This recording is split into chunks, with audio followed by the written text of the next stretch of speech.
ओम शांति।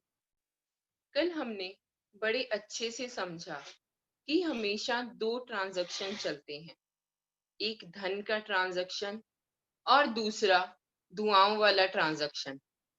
हमने यह भी जाना कि हमें मनसा सेवा करनी चाहिए, मतलब मन से, वचन से, कर्मों से, अपने हर एक श्वास से, अपनी दुआओं से दूसरों की सेवा करनी चाहिए। दूसरों को हमेशा सकाश यानी कि शक्तियां व शांति प्रदान करनी। हमें मानव जाति का कल्याण करना है। मनसा सेवा से प्रकृति को खुशहाल बनाना है, खुद भी प्रकृति जीत बनना है। ये ही हमारे जीवन का लक्ष्य है। स्थूल धन के साथ साथ हमें दुआओं का धन भी बढ़ाना है। ये भी हमने बहुत अच्छे से कल सीखा था। दुआओं का धन हमारी हर सांस के साथ, हमारी हर बात के साथ, हमारे हर एक कर्म के साथ कमाया जा सकता है। ये दुआएं हमारी दिनचर्या में होनी चाहिए। आज हम इस चैप्टर को थोड़ा सा और आगे बढ़ाते हैं। कल हमने बहुत अच्छे से समझा कि स्थूल धन के साथ साथ दुआओं का अकाउंट कैसे बढ़ाना है, पर आज हम जानेंगे कि दुआओं को और कैसे कमाया जा सकता है। दुआओं की कमाई के और क्या-क्या तरीके हैं। सबसे पहले हम सहयोग से दुआएं कमा सकते हैं, मतलब सामने वाले को बिना बोले, बिना उसके जाने उसको सहयोग देकर हम उसकी दुआएं पा सकते हैं। अगर कोई इंसान परेशान है तो हम उसको मोटिवेट कर सकते हैं। जब हम किसी को मोटिवेट करते हैं तो उसकी दुआएं भी हमें मिलती हैं। अगर कोई बहुत जरूरतमंद इंसान है तो उसकी मदद करके भी दुआएं पाई जा सकती हैं। पर यहाँ एक बात हमेशा याद रखें कि अगर हम किसी की मदद कर रहे हैं, किसी को मोटिवेट कर रहे हैं, तो उस बात का एहसान कभी ना जताएं। हमेशा कोशिश करें कि मदद ऐसे करनी है कि सामने वाले को पता भी ना चले, क्योंकि कई बार इंसान किसी की मदद तो कर देता है, पर उस मदद के बदले में वस्तु की चाहना कर बैठता है। उस परिस्थिति में दुआएं नहीं मिलती। इस बात को एक एग्जाम्पल से समझते हैं। मान लीजिए एक गरीब इंसान अपनी बेटी की शादी करने के लिए, उसकी शादी के धन को इकट्ठा करने के लिए थोड़ा सा परेशान है। वह अपनी इस परेशानी को सुलझाने के लिए एक सेठ के पास जाता है। सेठ पैसे देकर उस मजबूर बाप की मदद भी करता है, पर बदले में उस मजबूर बाप से उसकी जमीन के कागजात भी अपने पास रख लेता है। क्या इस मदद से उस सेठ को कभी दुआएं मिलेंगी? शायद नहीं, क्योंकि वो मजबूर बाप तो बेटी की शादी को लेके परेशान था ही, पर जब अपनी जमीन के कागज उस सेठ को देने पड़े तो एक और परेशानी बढ़ गई कि आने वाले समय में इस जमीन को कैसे छुड़ाऊंगा। जब घर में ये बात माँ और बेटी को पता चली तो उनकी भी परेशानी का कारण वो सेठ ही बन जाता है। तो सोचो, एक सेठ ने कितने लोगों को परेशान किया, मदद तो की, पर परेशान कितने लोगों को कर दिया। तो ऐसी स्थिति में शायद दुआएं नहीं मिलेंगी। और भगवान ना चाहे, अगर उस मजबूर बाप की टेंशन में, परेशानी में मृत्यु हो जाए, तो सोचे उस सेठ ने मदद के बदले में क्या कमाया। शायद इस बात को मुझे बताने की आवश्यकता नहीं, उसने दुआओं का ऑपोजिट ही कमाया होगा। परमात्मा तो हमें ये भी बताते हैं कि मदद सिर्फ वस्तुओं से नहीं, हम मन की शक्ति देकर भी कर सकते हैं। ऐसा नहीं किसी को पैसे दिए तभी मदद होगी। अगर कोई आत्मा कमजोर है, हम उसके मन को शक्ति देकर, उसे शक्तिशाली बनाकर उसकी मदद कर सकते हैं। वह इंसान भी हमें बदले में दुआएं ही देता है। तो हमें हर क्षण दूसरों की मदद करने के लिए तत्पर रहना चाहिए। कई बार क्या होता है कि हमें किसी इंसान का समय बहुत पश्चात फोन आता है और वो फोन पे कहते हैं कि हमें आपकी इस काम के लिए आवश्यकता है। हम फोन पे तो बहुत अच्छे से बात करते हैं, पर जैसे ही हम फोन रखते हैं, हम क्या कहना शुरू करते हैं कि यार आज तक तो कभी इसका फोन आया नहीं, आज इसे जरूरत पड़ी तो आज सालों बाद इसे मेरी याद आ गई। आपको पता है क्या कि जरूरत के समय इंसान सिर्फ देवताओं को, एंजल्स को, भगवान को याद करता है। कभी आपने किसी इंसान को जरूरत या उसकी मुसीबत के समय राक्षस का नाम पुकारते हुए सुना है? शायद नहीं। तो आप इस बात पर गर्व महसूस करें कि आप देवकुल की आत्मा हैं और किसी इंसान ने आपको परोपकार करने का मौका दिया। शायद यही तो हमारे कर्मों ने तय किया होगा। शायद वह कार्य समय ही आपके पास लाया होगा। बहुत बार तो ऐसा होता है कि हमें दुआएं कमाने का मौका समय जरूर देता है। हमें समय की उस जरूरत को समझकर अपना कार्य करना है। यहाँ मैं एक लड़के के जीवन के बारे में बताना चाहूंगी। सौरभ नाम का एक लड़का घर से बाहर पढ़ने के लिए हॉस्टल में गया। उसके रूम के पास एक बिच रहती थी, एक कुतिया रहती थी। सौरभ ने उस बिच का नाम रूबी रखा। वह हर रोज रूबी को खाना खिलाता, उसके साथ खेलता, मस्ती करता। उसके दोस्तों ने तो यहाँ तक कहना शुरू कर दिया कि ये तो तेरी गर्लफ्रेंड है, तुझसे तो बहुत प्यार करती है और तू भी इससे बहुत प्यार करता है। कुछ समय पश्चात रूबी के 4 बच्चे हुए। साथ के ही हॉस्टल में कंस्ट्रक्शन चल रही थी, वहां रेत का ढेर पड़ा था। रूबी ने उस रेत के ढेर में अपना घर बनाया, वहीं अपने बच्चों को रखा। एक दिन बहुत तेज बारिश हुई तो सब लोग अपने हॉस्टल के कमरों में सब आराम से बैठे थे। बट उस बारिश की वजह से वो रेत का ढेर गीला हो गया और वो बच्चे उस ढेर में ही दब गए। अब रूबी बहुत परेशान हो गई। वह तेजी से हॉस्टल में आई, सौरभ के कमरे पर आवाज करने लगी। पर सौरभ तो उस समय गाने सुन रहा था, उसे रूबी की आवाज का पता ही नहीं चला।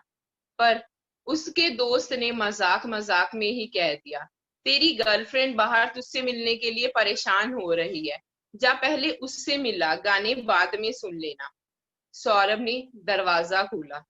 एक तो रूबी बारिश में गीली हुई हुई थी, दूसरा उसकी आंखों में आंसू थे, मानो वो दर्द भरे आंसू सौरभ को कुछ बताना चाह रहे हो। फिर सौरभ ने उससे बात करने की कोशिश की। रूबी उसे उस रेत के ढेर के पास लेके गई और देखिए उस ढेर में उसके बच्चे दबे हुए थे। सौरभ ने उन बच्चों को बहुत अच्छे से बाहर निकाला। वह बच्चे जीवित थे, सुरक्षित थे। सोचो कि उस रेत के ढेर में से जब रूबी के बच्चे बाहर आए होंगे तो रूबी ने कितनी दुआएं दी होंगी। तो ये परिस्थिति सौरभ के सामने समय ही लाया था। शायद उन दुआओं का ही असर था कि आज भी उस हॉस्टल में, उस कॉलेज में सौरभ के नाम से बहुत सारी कमेटी चलती हैं, उसे याद किया जाता है। उसने जिन नियमों को बनाया था आज भी वहां वो नियम लागू हैं। इसकी एक बहुत अच्छी और उदाहरण है। हॉस्टल की मेस में रोज बहुत सारा खाना वेस्ट होता था। लोग भर भर के खाना लेते थे और बहुत सारा खाना अपनी प्लेट में ही रख के डस्टबिन में फेंक देते थे। तो सौरभ को देख के ये बहुत बुरा लगता था। वहां के टीचर्स भी यही करते थे, खाना लेते थे और वेस्ट कर देते थे। उसे यह देखकर बड़ा बुरा लगता था। उसने सोचा कि इस चीज को मैं ठीक कैसे करूं, क्या किया जाए। फिर उसने एक नियम बनाया सिर्फ, कि एक रोटी वेस्ट करने वाले को, जो एक रोटी डस्टबिन में डालेगा, उसको 10 रुपए का फाइन लगेगा। चावल की क्वांटिटी, दाल की क्वांटिटी रख दी कि इतनी क्वांटिटी पे इतना फाइन होगा। तो उस कमेटी के लिए डस्टबिन के पास एक लड़के को खड़ा किया गया। अब जो भी डस्टबिन में खाना फेंकने आता था, तो उससे वो लड़का फाइन लेता था। और आपको पता है इसका रिजल्ट क्या हुआ? सिर्फ 20 दिनों में वहां खाने की वेस्टेज 0% हो गई। फिर जो हॉस्टल में अन्न बच जाता था, क्योंकि मेस में तो बहुत सारा खाना बनता है, क्वांटिटी पता ही नहीं होती, तो जो खाना बच जाता था, सौरभ ने क्या किया, पास वाले गांव में ही सरपंच से बात की कि हमारी मेस में ऐसा ऐसे खाना बनता है और वो काफी खाना बच जाता है, क्या वो खाना आपके किसी काम का है? तो सरपंच बहुत खुश हुए। उन्होंने कहा, यहाँ बहुत सारे गरीब लोग हैं, आप खाना लेके आइए, हम उन्हें वो खाना दे दिया करेंगे। तो इस तरह जो खाना बचता था वो हर रोज उस गांव में भिजवाते थे।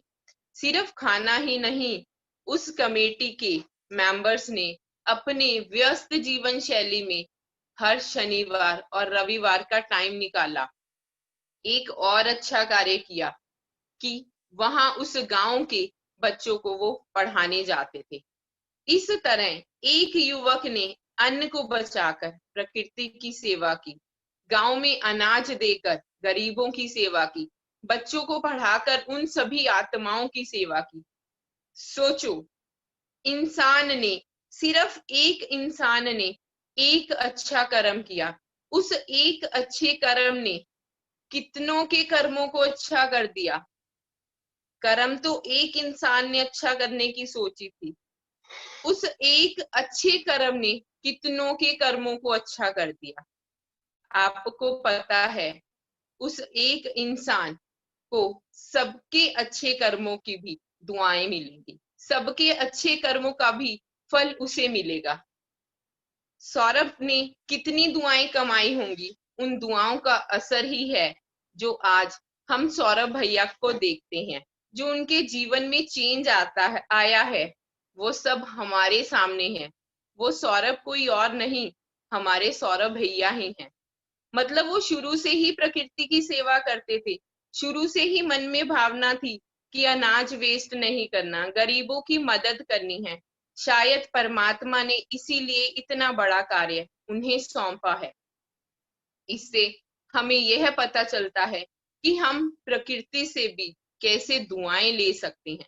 धरती माँ तो हमें हमेशा दुआएं देने के लिए तैयार रहती है। हम परमात्मा से बहुत बार सुनते हैं कि प्रकृति का हर एक कण हमें सिर्फ देता है, पर हम सबको अपनी जिम्मेदारी भी समझनी होगी। किसी भी चीज को कचरे के डिब्बे में डालने से पहले 100 बार सोचना होगा कि क्या इस चीज का कोई रीयूज हो सकता है। अगर ये मेरे काम की नहीं तो क्या किसी और के काम आ सकती है।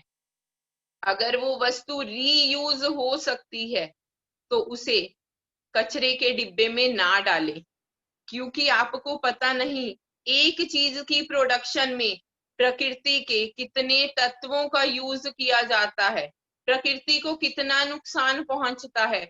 अगर आपको जरूरत है तो 100 चीजें खरीदें, पर जरूरत नहीं तो प्लीज प्लीज मत लेना।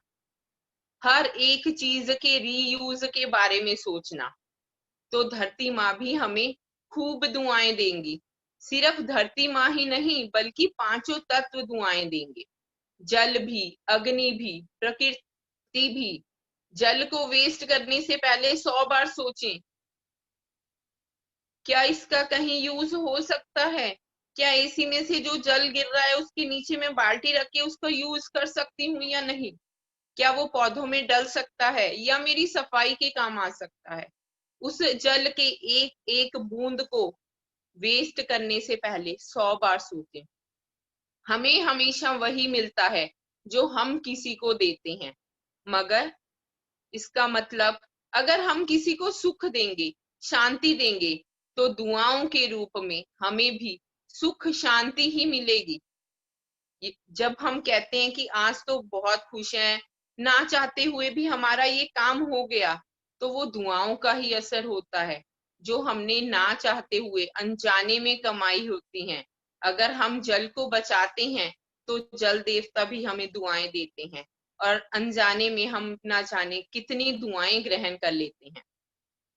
हम सिर्फ वस्तुओं के रूप में ही नहीं किसी को सुख दे सकते, बल्कि अपने कर्मों के द्वारा भी किसी दूसरे को सुख दे सकते हैं। आपने बहुत बार देखा होगा कि सड़क पर जब बुजुर्ग ड्राइव करते हैं तो वो बहुत धीरे से अपना वाहन चलाते हैं, पर जब वो धीरे से वाहन चला रहे होते हैं तो एक बहुत तेज गाड़ी आती है और सूं करके उनके पास से निकल जाती है। उस समय क्या होता है, उस साउंड की वाइब्रेशन जब उस बुजुर्ग के कानों में जाती है तो वो बुजुर्ग इंसान डर जाता है, और कई बार तो डर कर गिर भी जाता है, और ऐसे ही एक्सीडेंट हो जाते हैं।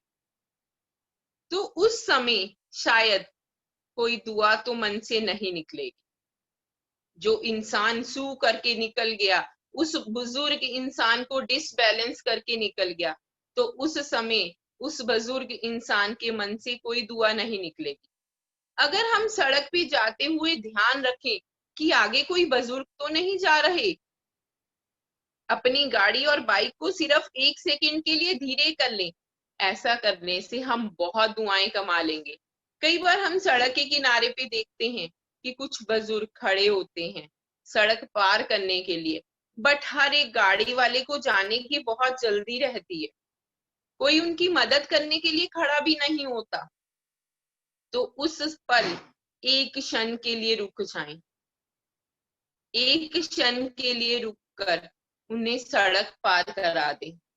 मन में बहुत बार विचार भी आता है कि आजकल तो चोरी करने वाले बहुत हैं, लूट ना ले, हमें मार ना दे, कुछ ना कर दे, हम सड़क क्रॉस नहीं करवाते। यह डर भी आज के समय में बिल्कुल सत्य है, पर अब तो हमारी परख शक्ति बहुत बढ़ चुकी है। हमें पता है, हम अपने मन से, अपनी आत्मा से सवाल कर सकते हैं कि ये इंसान सही है या गलत। बस उस परख शक्ति का जरा सा इस्तेमाल करके उस इंसान की मदद कर सकते हैं। तो उसकी जब हम मदद करेंगे तो उस व्यक्ति से हमें बहुत दुआएं मिलती हैं।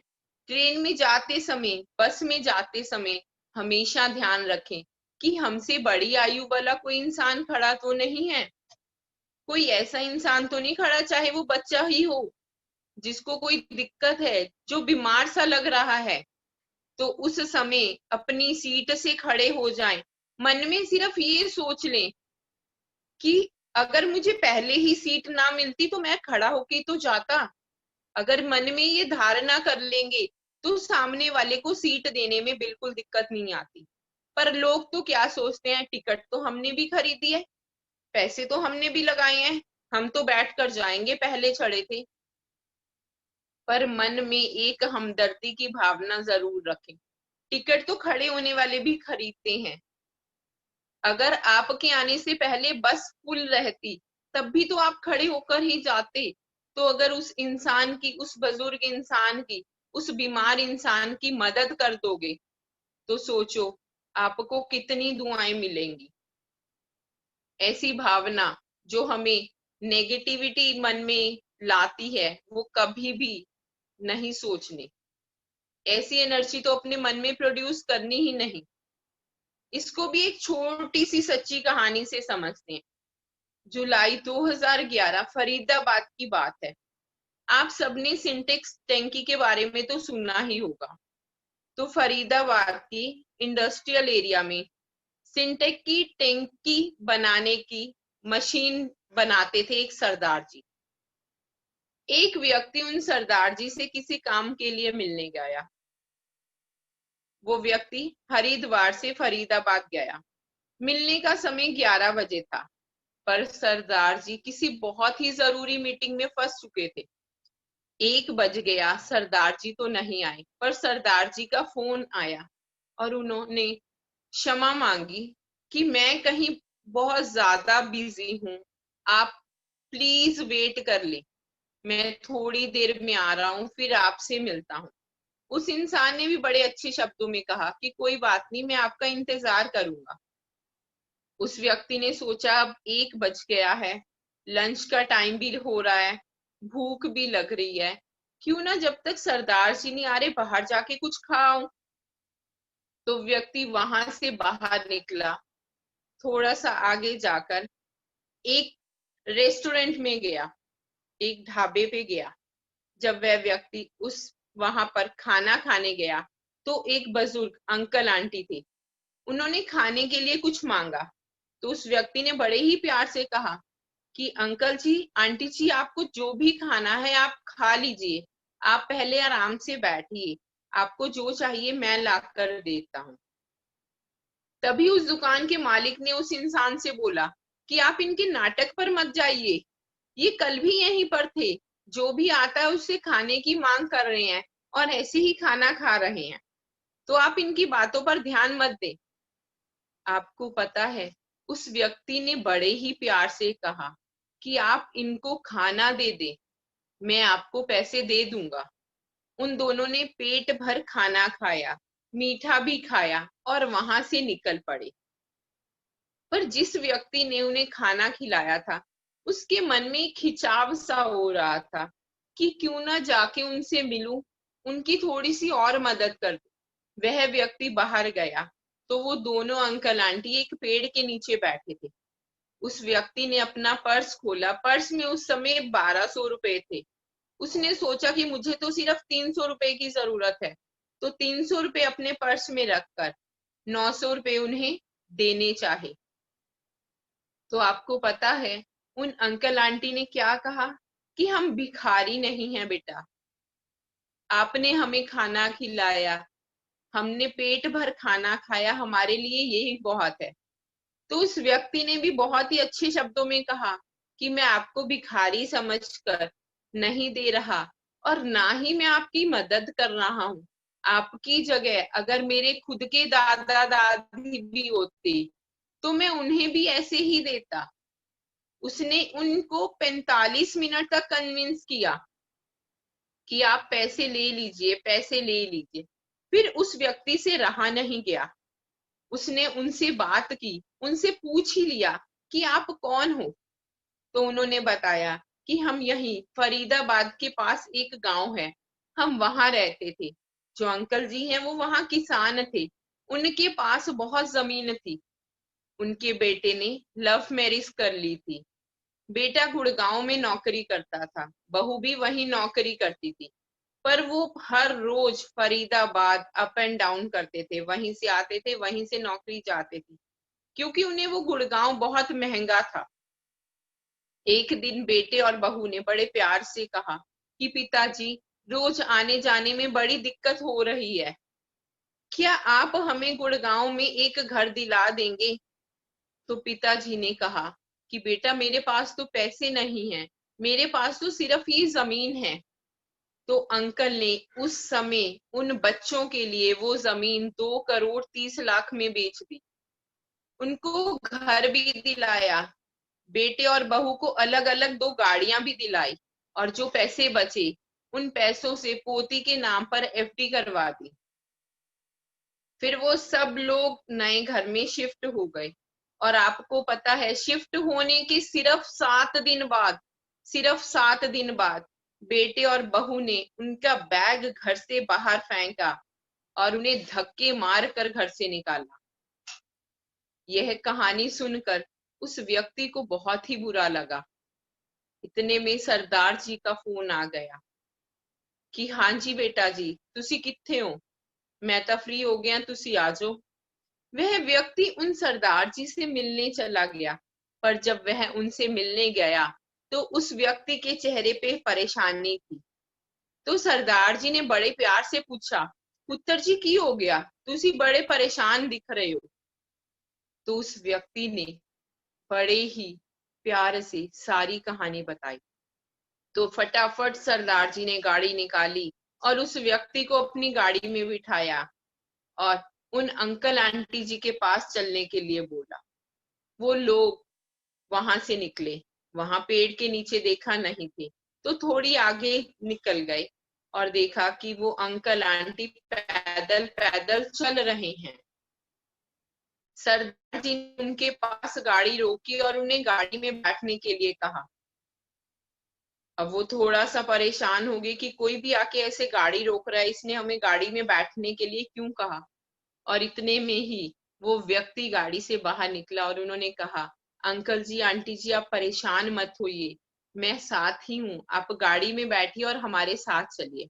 अब सरदार जी उन्हें ऑफिस में ले गए अपने। सरदार जी ने उन्हें कहा, मेरे धन्य भाग हैं। सरदार जी के शब्दों को सुनना ध्यान। मेरे धन्य भाग हैं जो आप मुझे मिले। परमात्मा का शुक्र है जो आप मुझे मिले। पहले तो उन्हें कुछ समझ नहीं आया, पर बात करने पे पता चला कि सरदार जी 10 लोगों के साथ मिलकर एक अनाथ बच्चों की ट्रस्ट चला रहे हैं। उस ट्रस्ट का केयर टेकर काफी दिनों पहले अपने गांव चला गया था और वो गांव से वापिस ही नहीं आया और ना ही उसकी खबर है कि वो आएगा या नहीं। तो उन बच्चों की देखभाल के लिए, उनके पास रहने के लिए, उन बच्चों की जिम्मेदारी को संभालने के लिए केयर टेकर की आवश्यकता थी। तब सरदार जी ने उन अंकल आंटी से गुजारिश की कि वो लोग उस जिम्मेदारी को संभाल ले, मेरा भार हल्का कर दें आप। देखिए, उन अंकल आंटी को 23 बच्चे मिल गए। 2 बच्चों ने तो ठुकराया, पर परमात्मा ने उन्हें 23 बच्चे मिला दिए और उन 23 बच्चों को माँ बाप मिल गए। आज उस संस्था में 70 के करीब बच्चे हैं। वो अंकल इतने मेहनती हैं कि उन्होंने वहां के हर एक बच्चे को इंडिपेंडेंट बना दिया है। वहां का हर एक बच्चा अपना खर्चा खुद उठा रहा है। जरा सोचिए, एक व्यक्ति ने अपने एक अच्छे कर्म से कितनी दुआएं कमा ली। उन अंकल आंटी को सिर्फ भोजन कराया था, उस भोजन करा के अंकल आंटी की दुआएं ली, उस ट्रस्ट की दुआएं ली, उन बच्चों की दुआएं ली। तो आज हम अपने आप से वादा करते हैं कि एक अच्छा इंसान बनेंगे। हम दूसरों के कर्मों को नहीं देखेंगे कि दूसरा क्या कर रहा है, वो कैसे कर रहा है, कैसे बोल रहा है। हम अपने कर्मों को गलत नहीं करेंगे, क्योंकि एक इंसान के कर्म बहुत कुछ बदल सकते हैं। इसलिए हमें अपने कर्मों को सही कर दूसरों के लिए एग्जाम्पल बनना है। हम दुआएं बाहर से ही नहीं, अपितु अपने घर में रहकर भी कमा सकते हैं। हमें अपने घर में भी हर एक इंसान का, हर एक छोटी से छोटी वस्तु का शुक्रिया करना चाहिए। इसे तो अपने जीवन का नियम बना लो कि हर चीज का शुक्रिया करना है। जिस चीज को इस्तेमाल करो उस चीज का तभी शुक्रिया करो। हम पानी पीते हैं, पानी को प्योरीफाई करना तो हम सीख गए कि हमें जल में शक्तियां देनी है, पर आज भी हम उस गिलास को धन्यवाद करना भूल गए। सोचो कि पानी पिलाने वाला तो वो गिलास ही है, तो उसको धन्यवाद क्यों नहीं किया। पर इंसान तो इंसान ही है, वह हमेशा इन्हीं बातों में उलझा रहता है कि यह ठीक नहीं, वह ठीक नहीं। आपको पता है कि आज के समय में क्रिटिसिज्म बढ़ता जा रहा है और ये बढ़ता हुआ क्रिटिसिज्म हमारी एनर्जी को डाउन करता है। हमारी एनर्जी डाउन होने पे हमारे पूरे घर की एनर्जी डाउन होती है। हम हमेशा कहते हैं कि जब मंदिर जाते हैं पॉजिटिविटी आती है, एक अलग सा एनर्जी लेवल होता है। ऐसा क्यों होता है? ऐसे क्यों फीलिंग आती है कि मंदिर में जाके एनर्जी लेवल बढ़ गया, घर में आके एनर्जी लेवल कम हो गया? ऐसा क्यों? क्यों मंदिर में शांति मिलती है? क्योंकि जब इंसान मंदिर में जाता है तो परमात्मा का शुक्रिया अदा करता है। वहां जितने भी इंसान होते हैं वो सब शुक्रिया अदा कर रहे होते हैं, और सबकी वो पॉजिटिव एनर्जी मिलके वहां के वातावरण को शांत करती है। उस एक शुक्रिया से हमें कितनी शांति मिलती है। हम भाग्यशाली आत्माएं हैं। परम पिता ने हमें बहुत कुछ दिया है। हर चीज का शुक्रिया करें, अपने हर एक फैमिली मेंबर का शुक्रिया करें। जब हम इतना शुक्रिया करेंगे तो शायद शिकायत का संस्कार खत्म हो जाएगा, हमारी संतुष्टता बढ़ती चली जाएगी, घर का हर एक सदस्य खुश रहने लगेगा। उस खुश मन से वो हर पल एक दूसरे को दुआएं देगा। आज से 30 वर्ष पहले, अगर हम अपने 30 वर्ष पहले की जनरेशन को देखें, दादा दादी या परदादा परदादी को देखें, तो उस समय घर में बहुत सारे लोग होते थे। घर तो छोटे थे बट घर में रहने वाले लोग बहुत ज्यादा थे। गाड़ी तो शायद ही होती होगी उस जमाने में, मोबाइल फोन तो आए ही नहीं थे। फिर भी लोग खुश थे, फिर भी लोग संतुष्ट थे। हर एक समय घर के हर एक इंसान को दुआएं देते थे। मुझे याद है जब मैं अपनी दादी का छोटा सा भी काम कर देती थी तो दादी 15 मिनट तक दुआएं देती रहती थी। मैं वहां से चली भी जाती थी तब भी वो दुआएं ही देती रहती थी। पर बड़े अफसोस के साथ कहना पड़ रहा है कि आज घर तो बहुत बड़े हो गए हैं। गाड़ियां घर में उतनी खड़ी हैं जितने घर में सदस्य हैं, शायद उससे ज्यादा ही खड़ी होंगी। मोबाइल भी हर इंसान के पास आज की दुनिया में दो दो हैं। पर फिर भी इंसान शुक्रिया की जगह शिकायत करता है। इसका मतलब शुक्रिया की जगह शिकायत का संस्कार पैदा कर लिया इंसान ने।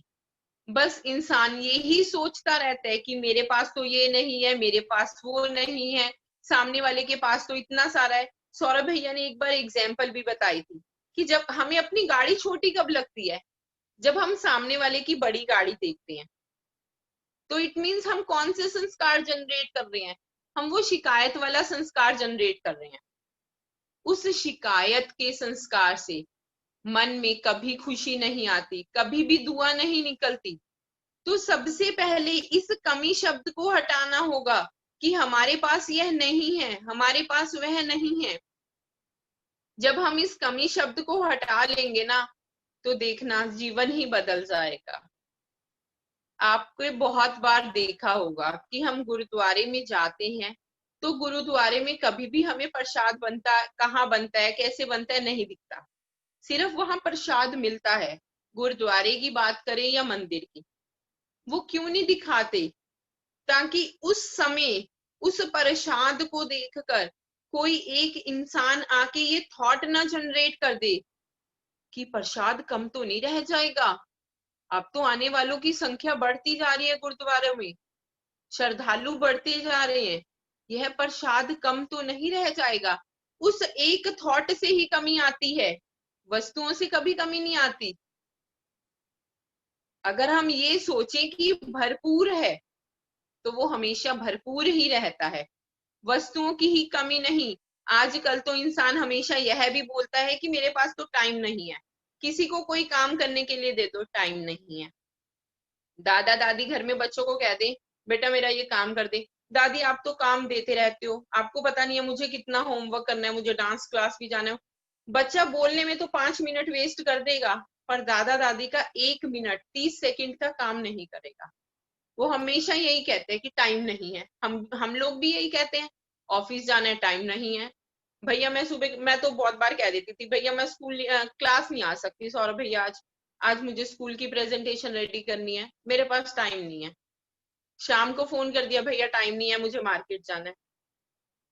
टाइम तो शायद सबके पास ही 24 घंटे ही होता है। परमात्मा ने किसी को 25 घंटे, 26 घंटे या 30 घंटे नहीं दिए। सबके पास वो 7 दिन ही है, सोमवार मंगलवार बुध वीर शुक्र शनि और रविवार। किसी को परमात्मा ने 8वां दिन नहीं दिया। तो अगर कोई घर का सदस्य आपको कोई काम कहता है तो कभी भी उसे मना मत कीजिए। पता नहीं वो काम उस सदस्य के लिए कितना जरूरी होगा। उस काम के हो जाने के बाद पता नहीं वो आपको कितनी दुआएं देगा। आप शायद इस चीज का अंदाजा भी नहीं लगा सकते। हमें अपने बच्चों को भी यही संस्कार देने चाहिए कि सुबह उठ के सबसे पहले परमात्मा का शुक्रिया करें। अपने घर का, अपने घर की हर एक वस्तु का, हर एक कण का शुक्रिया करें। अपने माता पिता का शुक्रिया करें कि आपने हमें बहुत कुछ दिया, बहुत कुछ सिखाया। तो देखना इनडायरेक्टली कितनी दुआएं मिलेंगी उस बच्चे को। इसका एक बहुत छोटा सा एग्जाम्पल बताती हूँ। आप सबने देखा ही होगा कि रेलवे स्टेशन के पास बहुत सारी धर्मशालाएं बनी रहती हैं और उन धर्मशालाओं में रेंट भी बहुत कम होता है और फैसिलिटी बहुत ज्यादा होती है। ज्यादातर वो धर्मशाला बिरला हाउस वालों ने बनाई होती हैं। हम पढ़ते भी हैं कि जीडी बिरला के नाम से धर्मशाला है, घनश्याम दास बिरला। तो जो भी व्यक्ति उस धर्मशाला में एक दिन रहने जाता है ना वेटिंग के लिए, तो वो वहां देखते हैं कि यार इन्होंने तो सिर्फ 800 रुपए ही लिए और फैसिलिटी ये 2000 वाली दे रहे हैं। अब वो दुआएं किसको दे रहा है? जब नेम पड़ता है कि जीडी बिरला, घनश्याम दास बिरला ने तो बहुत अच्छा काम किया, लोगों से सिर्फ 800 रुपए लेकर उन्हें 2000 3000 वालों की रुपए की फैसिलिटी दी। जरा सोचो कि घनश्याम दास बिरला जो कि 50 साल पहले मर चुके थे, उन्हें दुआएं आज भी मिल रही हैं। ये नहीं कि मरने के बाद दुआएं नहीं मिलती। घनश्याम दास बिरला को आज भी लोग दुआएं देते हैं, मरने के बाद भी उन्हें दुआएं मिल रही हैं। और अगर हम दूसरी तरफ देखें कि आजकल कुछ लोग अपने दादा दादी के मरने के बाद उनके नाम पे बिजनेस स्टार्ट कर लेते हैं, पर दुकान में क्वालिटी अच्छी नहीं, पुरानी चीजें बेच देते हैं, खराब चीजें बेच देते हैं। तो लोग क्या कहते हैं कि टेक चंद की दुकान पर तो लूट है, घटिया सामान मिलता है, वो तो लोगों का बेवकूफ बनाते हैं। तो इनडायरेक्टली जो वो दुआओं का जो ऑपोजिट मिला, वो किसको मिला? वो उस पोते को तो बहुत बाद में मिला होगा, बेचारे दादा को सबसे पहले मिल गया, जिन्होंने सोचा भी नहीं था कि मेरा बेटा पोता ऐसा काम करेगा। तो मरने के बाद भी वो दादा इनडायरेक्टली क्या कमा रहे हैं? शायद दुआओं का ऑपोजिट। इसका मतलब आज से हमें अपने बच्चों को भी ये संस्कार देने हैं, उन्हें भी यही सिखाना है कि हर पल अच्छी एनर्जी प्रोड्यूस करो, हर एक चीज का शुक्रिया करो, हर एक चीज को दुआ दो। तो दुआएं खुद ब खुद बच्चों के पास आती चली जाएंगी। बच्चों को पता भी नहीं होगा कि ये किसकी ब्लेसिंग्स है, क्योंकि बच्चा तो हर पल पॉजिटिव एनर्जी प्रोड्यूस कर रहा है, हर एक चीज को थैंक यू बोल रहा है। अगर पेंसिल से बच्चा पढ़ाई कर रहा है, उसे बोलो पढ़ाई करने के, हम ये तो सिखा देते हैं कि पढ़ने से पहले माँ सरस्वती की पूजा करो, एक मंत्र सिखा देते हैं कि तुम्हें पढ़ाई अच्छी आएगी। क्या उस पढ़ाई को करने के लिए जिस पेंसिल इरेजर शार्पनर कॉपी किताब ने मदद की, क्या बच्चे को ये सिखाया कि जब इसे बंद करो इसका शुक्रिया करके इसे संभाल के रखो? नहीं, शायद वो सिखाना हम लोग भूल गए। पर आज से हम वो चीज अपने बच्चों में जरूर सिखाएंगे। तो देखना वो बच्चा कितनी तरक्की करेगा, हर चीज इतनी भरपूर होती चली जाएगी। परमात्मा का साथ उस बच्चे को हर पल महसूस होता चला जाएगा। तो आज से हमारे जीवन का स्लोगन क्या होगा कि हमारे पास हर चीज भरपूर है। कमी शब्द को तो हमें अपने जीवन में लाना ही नहीं। हमारे पास हर एक चीज भरपूर है, धन भरपूर, कपड़े भरपूर, शिक्षा भरपूर है और समय भी भरपूर है। हम हर एक इंसान के लिए हर एक वस्तु के लिए पॉजिटिव थॉट प्रोड्यूस करेंगे, उसका शुक्रिया करेंगे, फिर देखना दुआओं का चमत्कार। वो दुआएं हमारी दिनचर्या में खुद ब खुद शामिल हो जाएंगी। एक और नियम बनाएं, हर पल दूसरों को दुआएं देनी है, चाहे वह उन दुआओं का पात्र हो या नहीं। यह निर्णय आपने नहीं करना कि सामने वाला इंसान दुआओं का पात्र है या नहीं। आपका तो अपना नियम है कि उसको दुआएं देनी है आपने। तो देखना आपको दुआएं इनडायरेक्टली मिलती रहेंगी, क्योंकि परमात्मा हमें हर रोज बड़े अच्छे से सिखाते हैं कि हम जो दूसरों को देते हैं वही हमारे पास लौट कर आता है। हम जितनी दुआएं देते जाएंगे उतनी दुआएं हमारे पास बढ़ती चली जाएंगी। परमात्मा ने हमें एक चीज और बहुत अच्छे से सिखाई कि सबसे पहले खुद को दुआएं देनी है। सबसे पहले जो काम करना है वो खुद पर करना है, फिर दूसरों पर करना है। सुबह उठ के खुद को दुआएं दे कि मैं स्वस्थ हूं, आज मेरा दिन बहुत अच्छा जाने वाला है। वो थॉट जनरेट करें, वो एनर्जी को प्रोड्यूस करें। सुबह उठते यही नहीं सोचना अरे बेड से उठा ही नहीं जा रहा, कमर में दर्द है, शायद रात को चावल खाए थे इसलिए दर्द हो रहा होगा, आज मेरे घुटने में दर्द है। तो सुबह उठ के हम पहला थॉट क्या दे रहे हैं कि बेड से उठा ही नहीं जा रहा, तो अपने आप धीरे धीरे उस बेड के काबिज ही रह जाएंगे। तो सबसे पहले दुआ खुद को देनी है कि हम स्वस्थ हैं, हमारा दिन बहुत अच्छा है, हमारा हर काम बहुत अच्छा होगा। तो देखना इन दुआओं का असर अपने आप ही आप इन दुआओं को कमा लेंगे। ओम शांति। समझ में आया या जल्दी जल्दी में सब गया? बहुत सुंदर भाभी, बहुत सुंदर। गजब। हेलो हेलो हेलो हेलो करिश्मा, बहुत ही अच्छा बोला जो आपने बोला। वो एक फरीदाबाद में बुजुर्ग अंकल आंटी को खाना खिलाया। सौरभ भैया थे। हाँ, वो सौरभ भैया। आज ये सारी सारी कहानी सौरभ भैया के जीवन की है। हाँ, मैं वहीं थी, इसी के पास थी, तब की बात है। करिश्मा बहुत सुंदर। करिश्मा कर दिया दोबारा से करिश्मा कर दिया आपने।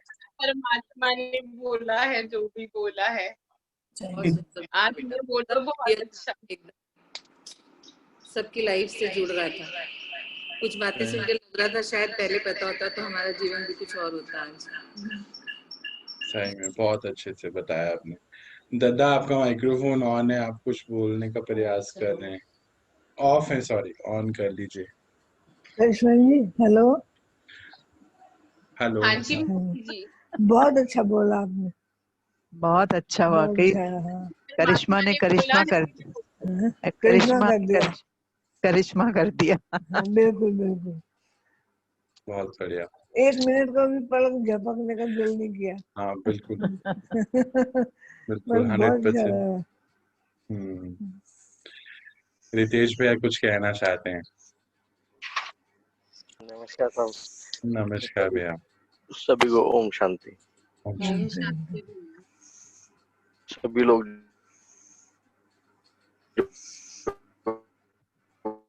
भैया आपकी आवाज क्रैक कर रही है।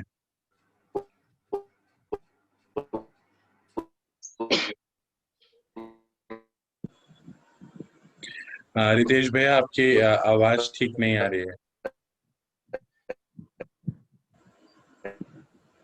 है कि करिश्मा ने करिश्मा कर दिया, उसमें तो क्या रितेश भैया आपकी आवाज नहीं आई, हम लोग सुन नहीं पाए आप क्या बोल रहे थे।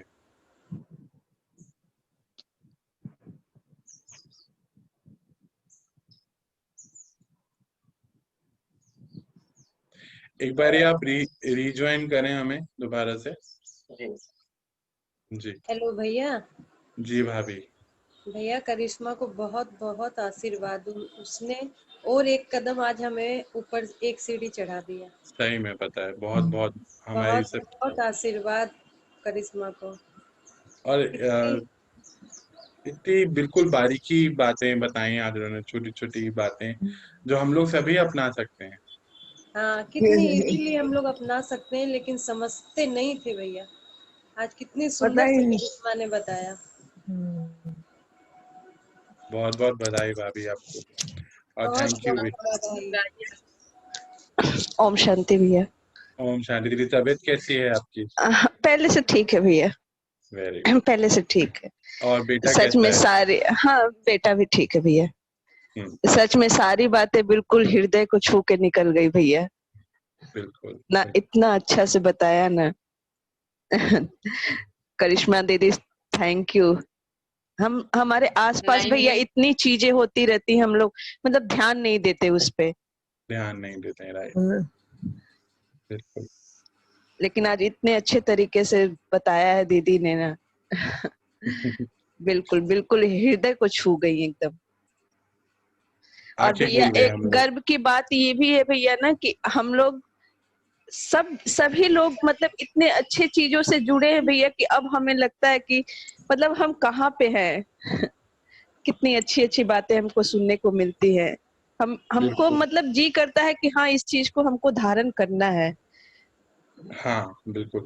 और अपनी हिम्मत भी बढ़ गई है कि हम कर सकते हैं। मतलब एक अलग सा भगवान परमात्मा बोलते हैं कि जैसे और नशे के लोग छोटे छोटे नशे करते हैं, जो भी दारू सिगरेट का, तो वो उसमें बिजी रहते हैं।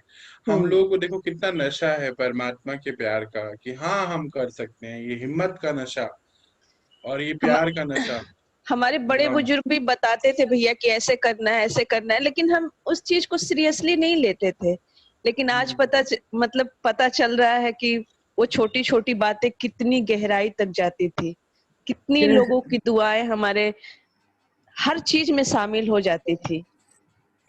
जैसे दादा दादी का ही बात करिश्मा दीदी ने बोला, सच में आज बच्चे ऐसे करते हैं, उनके पास टाइम नहीं होता। और हमसे हमारी दादी थी, तो हम उनका कोई भी थोड़ा काम करते थे ना, वो बहुत आशीर्वाद देती थी, बहुत ही ज्यादा।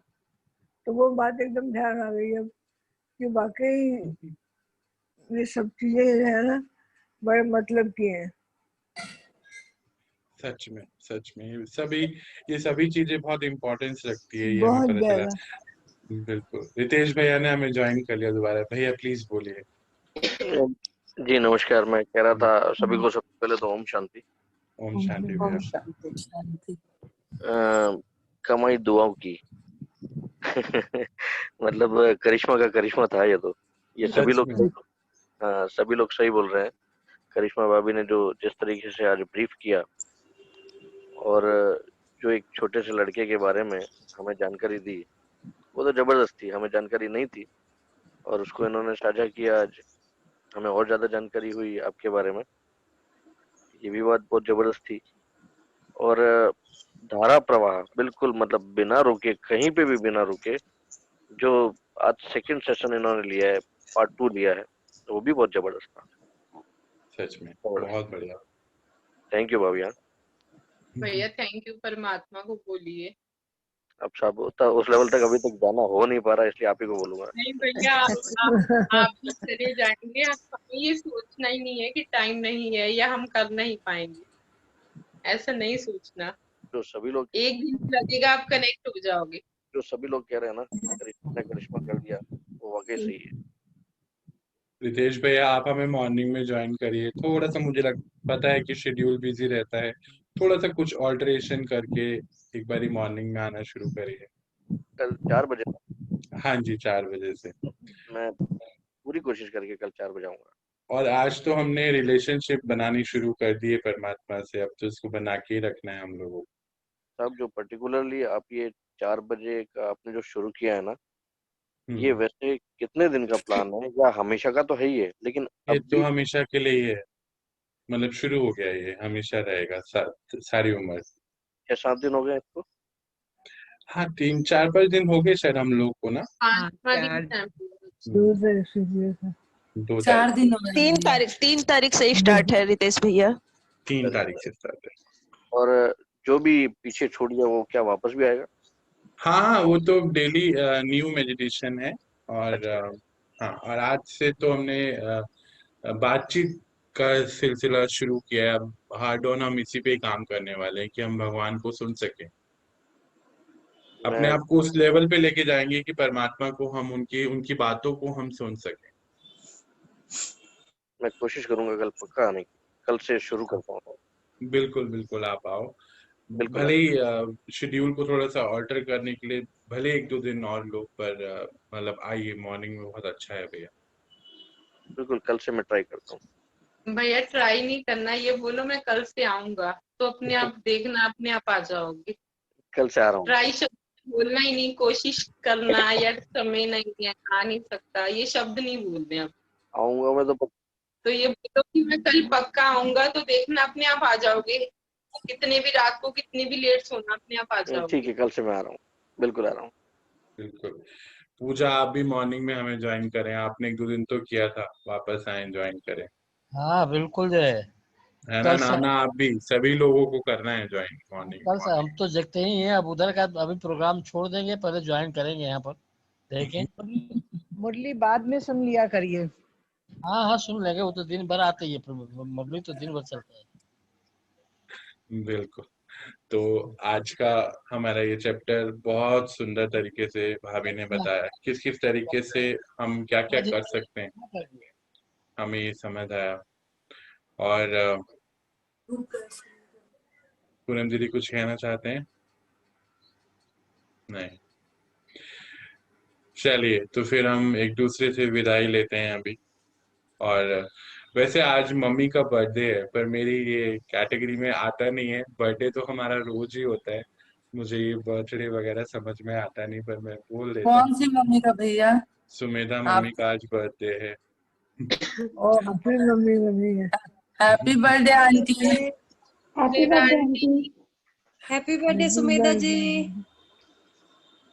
Happy birthday aunty. Microphone off है आंटी आपका, happy microphone. Birthday Sumedha aunty. Thank you सभी को, happy birthday. Happy birthday Sumedha ji. Thank you. Aunty, आपको जन्मदिन की बहुत बहुत शुभकामनाएं। Thank you. आपने मेरा फोन नहीं उठाया जी? तो आपने कब किया था साहब? जब आपने बोला था मैं करूंगा, आपने नहीं करा, उसके बाद हाँ, तो मुझे ध्यान नहीं रहा। मैं सॉरी फील करता हूँ, शायद ध्यान नहीं रहा। मैं नंबर कलेक्ट करके आपसे बात करूंगा। हाँ जी, ठीक है, बहुत बहुत आंटी, शुक्रिया। हाँ जी, हाँ शाम को मिलते हैं। बिल्कुल।